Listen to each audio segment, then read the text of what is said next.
Welcome to the Cow Corporation's series of videos about software engineering. The topic of this video is Hungarian prefixes. Before proceeding, make sure that you have already watched these other videos first. Built into the C++ language are primitive types, methods for representing a value using memory bits, using a bunch of ones and zeros. There are many different primitive types. Some of them are for representing an integer, like 11. Some of them are for representing a floating point value, like 1.1. Even when you're just talking about integers, some primitive types try to save space by using only 1 byte to store that number. Other primitive types are able to represent a wider range of numbers by using 4 bytes. Even when you're just talking about 1 byte integer primitive types, there's an unsigned type, which uses all 8 bits to represent numbers from 0 up to 255, and there's a signed type, which uses one of those bits like a negative sign. It represents numbers from -127 to 127. When we choose a name for a variable, we use an adaptation of Hungarian prefix notation, where the name's first few letters will systematically hint at which of these primitive types is used for defining that variable. For example, for signed integers, our variable names always start with an I. I is an integer, and then the number of bytes used by that type, such as this variable name I1 var. There's also prefixes I2 and I8. But because using 4 bytes is far and away the most frequent representation method used in applications programming, we shorten that prefix and simply name those variables as in I_var. For unsigned integers, our variable names start with U as in unsigned. Single byte unsigned integers are treated as a special case because they are often used for things like data buffers, where data is being manipulated byte by byte. So that prefix is B as in byte. For floating point values, our variable names start with F as in floating point. Keep in mind that the C++ language does nothing to enforce this notation. This is merely a convention that the programmer follows when choosing his variable names. The compiler only cares about the data type that the programmer specifies when he defines that variable. There's nothing stopping a foolish programmer from naming his variable as I8 var, but then defining it with a type that uses only 2 bytes instead of 8 bytes. Variables are always defined by writing the type name, then the variable name, and then optionally an initialization. In the case of 1 byte signed integers, that type name is signed char. In the case of 1 byte unsigned integers, that type name is unsigned char. This size of expression looks like a function call, but technically it's not. It is actually getting evaluated at compile time, reporting the number of bytes used in that representation. You can give size of either a variable name, as shown here, or a type name. But for the other primitive types, we need to be a little bit careful. If we want our variable's type to be this very common 4-byte signed integer, and we know that we are building our software for Microsoft's Win32, then that type name is int. This is also true when building for Win64 and when building with GCC version 7 and on many other systems. We will often just assume that this is the case. Assume that we're building for Win32, and then this code is fine. However, it is not guaranteed by the C++ language.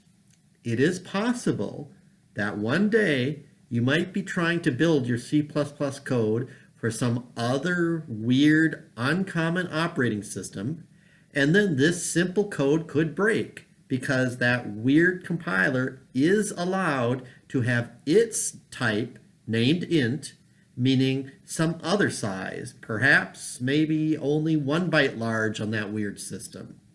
The only guarantee that the C++ language gives you is a relative sizing of int relative to a couple of the other primitive types.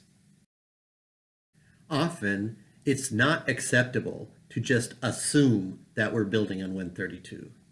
Instead, we might want our single code base of C++ code to build on Win32 and also successfully build on some other systems. To accomplish that, combine conditional compilation with type aliases. Now, we define our 4-byte signed integer variable using the type alias. When building on Win32, that type alias gets defined as simply being int.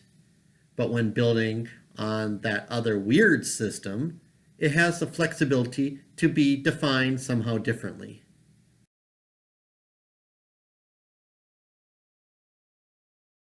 For now, let's go back to assuming that we know we're building on Win32. If we want our variable's type to be a 2-byte signed integer, and we know that we are building in Win32, then that type name is short. If we want our variable's type to be an 8-byte signed integer, then that type name is called long. Notice that you type a suffix when programming a literal for a long. These L's could be typed either uppercase or lowercase. Everything we've discussed so far works the same on GCC 7, the same as it does on Win32. But imagine having a variable whose size is 4 bytes on Win32, but 8 bytes on GCC 7. We recommend that you never intentionally do that. It's kind of strange to intentionally be inconsistent from one platform to another. But unfortunately, there's a lot of existing C++ code written by other people which does exactly that. If you're forced to collaborate with their existing code, that type is called long. We use IX as its Hungarian prefix, and its literal has this suffix. You might have noticed that when you're building on Win32, the int and long types seem identical. They use the same amount of memory, and they can represent the same range of integers. Nonetheless, the compiler considers int and long to be two distinct types, which just happen to do the same thing as each other.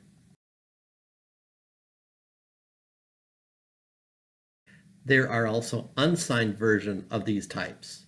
The type names are unsigned short, unsigned int, unsigned long, and unsigned long. If you want your variable's type to be a 4-byte floating point value, then that type name is float.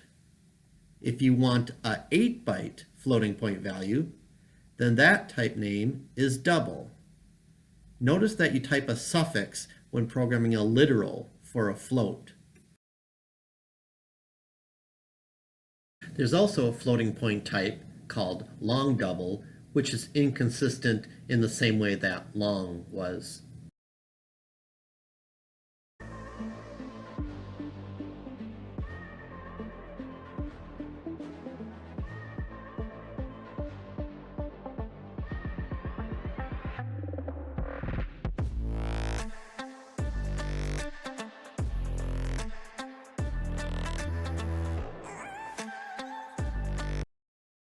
Depending on which platform you're using, there are a variety of redundant type aliases that have the same meaning as the standard type names.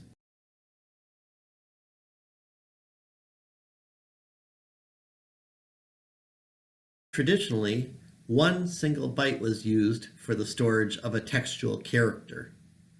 When that is the case, we use a C as the Hungarian prefix in the variable's name. The name of the type is char. Depending on how you configure your compiler, char is either the same as signed char or unsigned char. But it doesn't really matter which, because you should be using this type to store textual data, not numeric data. When storing an enumeration value, our variable names always start with an E as in enumeration. Our object variables have names that start with O. And when we're using C++'s standard Boolean type, we use Y as the variable name's Hungarian prefix. Y as in yes or no. There are a few additional prefixes which we use in these specific situations.